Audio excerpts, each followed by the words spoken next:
दावा किया था कि 1965 से पहले मुस्लिम रेजिमेंट थी और एक retired major general Shashi Asthana ji का कहना है ये बिल्कुल गलत है। आप शशि अस्थाना जी जो कहिए वो है सही। बिल्कुल तमाम जगह जो प्रसारित हो रहा है गूगल करके आप देखिए, हमेशा हर पहलू के दो पक्ष होते हैं, पक्ष और विपक्ष। पक्ष अगर कहेगा कि हम राम के हैं तो दूसरा पक्ष कहेगा कि नहीं हम इस्लाम के हैं। तो आप उस पर मत जाइए। जो तथ्य मैंने दिए हैं, सेना में 1965 के पहले मुस्लिम रेजिमेंट थी, पता कर लीजिए आप, वो थी। क्योंकि सोशल मीडिया पर चर्चा का विषय है, बहुत सारी पोस्टें जो है देखी गई हैं और ऐसे में अलग अलग लोग अलग अलग तरह की बातें करते हैं इसके बारे में। नहीं तो ये बिल्कुल था, हमने बताया आपको, हम जो चीज़ कहते हैं वो रिकॉर्डेड बात करते हैं। हम ऐसी कोई मिथ्या बात नहीं करते जिसका कोई प्रमाण ना दे पाए। और दादा एक विधानसभा से जुड़ा सवाल है, अभी हाल ही में जंग से भागे वो वीर नहीं है, जो प्यास ना बुझाए वो नीर नहीं है। कुर्सी पर बैठे नेता इस भ्रम में ना रहो, सत्ता किसी के बाप की जागीर नहीं है। ये गद्दी उसकी है जो जनता जिसके साथ है। जो नेता बैठ के किसी को परेशान करेंगे वो जान लें कि कुर्सी बदलने में टाइम नहीं लगता। तो दादा जैसे अभी आप मजहब को लेकर के बात बोल रहे थे, बहुत सारी बातें आपने बोली थी, ऐसे में आपने भी सनातन प्रकोष्ठ की स्थापना की है, बनाया है आपने, तो ये भी अगर एक तरह से देखा जाए तो मजहब का ही आप स्टैंड ले रहे हैं। हमने इतनी देर से कहा, मीडिया महोदय क्या कहा, भारत हिंदुओं का है, बिल्कुल हिंदुस्तान हिंदुओं का है। बिल्कुल। पाकिस्तान की 53 कंट्री बन चुकी हैं।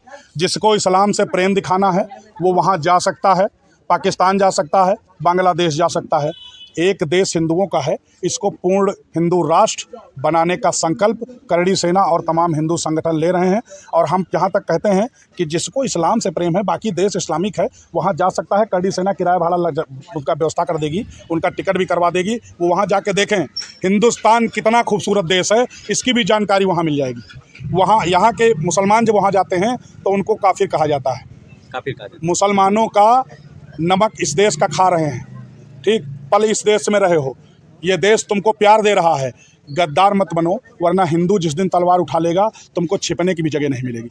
दादा अभी जो ये संगठन विस्तार आपका चल रहा है, ये कहाँ तक पहुँचा है और कैसे काम कर रहे हैं आपके कार्यकर्ता इस? हम इसमें भारत में रहने वाली जितनी भी ऑर्गेनाइजेशन काम कर रही हैं, जितने भी संगठन इधर उधर हिंदुत्व हैं, सबको एक करके एक जाजम पे केवल हिंदुत्व को मजबूत करने का काम कर रहे हैं। क्योंकि आने वाला समय जो है वो, अगर आपको शहद जैसा परिणाम चाहिए तो आप मधुमक्खियों की तरह इकट्ठा रहना पड़ेगा। कोई कुत्ता अगर सड़क पे जा रहा हो, अगर वो आदमी को दौड़ा ले, आप भागते रहोगे, ईंटा पलट के मार दो तो कुत्ता भाग जाएगा। लेकिन अगर वही ईंटा उठा के आपने मधुमक्खी के छत्ते में मार दिया तो आप भाग जाओगे। दादा आखिरी सवाल है, जैसे अभी आप बोल रहे थे नेहरू को लेकर आप सवाल उठा रहे थे, ऐसे में जब वो जिस समय प्रधानमंत्री थे उस समय की स्थिति के अनुसार उन्होंने काम किया, तो ऐसे में सवाल उठाना क्या जायज़ है उनके ऊपर?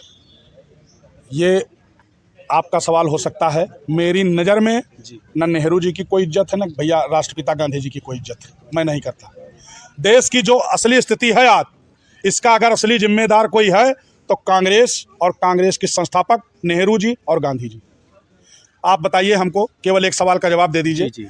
जब देश का बंटवारा हुआ, पहली चीज़ तो होना नहीं चाहिए था, आपने दो देश बनाए। किस आधार पर आपने दो देश बना दिए? आपने बांग्लादेश और पाकिस्तान का विभाजन किस आधार पर किया? इसी आधार पर तो हुआ कि मुस्लिम बांग्लादेश और पाकिस्तान चले जाएं। तो फिर मुस्लिम हिंदुस्तान में क्यों है? बिल्कुल।